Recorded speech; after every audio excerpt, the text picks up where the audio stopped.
ঢিঙৰ ঐতিহ্যমণ্ডিত শিক্ষানুষ্ঠান ঢিং পাব্লিক উচ্চ মাধ্যমিক বিদ্যালয়ৰ মূল প্ৰৱেশদ্বাৰ উদ্বোধন।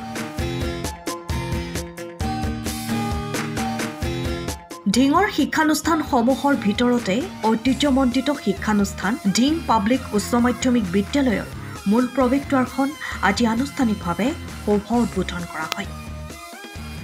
নগাঁও জিলা বিদ্যালয়সমূহৰ পৰিদৰ্শক মৃদুল কুমাৰ নাথে আনুষ্ঠানিকভাৱে উদ্বোধন কৰে বিদ্যালয়খনৰ নৱনিৰ্মিত প্ৰৱেশদ্বাৰ।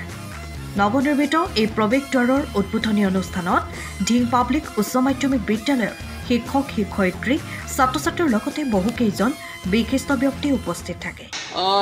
ঠিকে আছে। ঢিং পাব্লিক স্কুলৰ মই যিটো ইয়াতে আগতেও আহিছিলোঁ, কিছু তেওঁলোকৰ অভাৱ আছিলে ক্লাছৰুমৰ পৰা আৰম্ভ কৰি, তাৰপিছতে আমাৰ বাউণ্ডেৰী ৱালৰ পৰা আৰম্ভ কিছু অভাৱ আছিলে যদিও এতিয়া বিদ্যালয় পৰিচালনা সমিতি আৰু গতিকে আৰু আমাৰ চৰকাৰৰ তৰফৰ পৰাও এবাৰ সুন্দৰ বিল্ডিঙো হৈছে আৰু তেওঁলোকৰ আজি বাউণ্ডেৰী ৱালৰ সন্মুখ ভাগত অসুবিধা আছিল যদি বাউণ্ডেৰী কৰিলে আৰু তাৰপিছত বিদ্যালয় তোৰণখন আজি নিৰ্মাণ কৰিলে আৰু বিশেষকৈ আমাৰ ইয়াতে যিহেতু আমি এটা মেট্ৰিক চেণ্টাৰ ইয়াত দিব পৰা যিখিনি প্ৰয়োজন লাগিছিলে আন্তঃগাঁথনি সেইখিনি সম্পূৰ্ণ তেওঁলোকে কৰিছে আৰু সেয়ে আমি চৰকাৰক এবাৰ অনুৰোধ জনাইছোঁ যাতে আমাৰ এইবাৰ পৰা ইয়াত এটা মেট্ৰিক চেণ্টাৰ যাতে দিয়ে আৰু মই ভাবোঁ এইটো নিশ্চয় আমি পাম।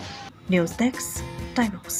আপুনি ঘৰখনত জাপানী চৌকাত দৰ্জা খিৰিকী গ্ৰিল গেট আদি লগাব বিচাৰে নেকি, যিবোৰ দীৰ্ঘদিন অটুট থাকিব? তেন্তে পলম নকৰিব, আমাৰ বিপণীলৈ আহক। যোৰহাটৰ একমাত্ৰ আমাৰ বিপণীত এনে উন্নত সামগ্ৰী উপলব্ধ। এই মেচিনটোৱে বেণ্ড কৰা হয়, দৰ্জা চৌকাত আৰু উইণ্ডো বনোৱা হয়, বাকী আমাৰ গেনলাইজত হয়।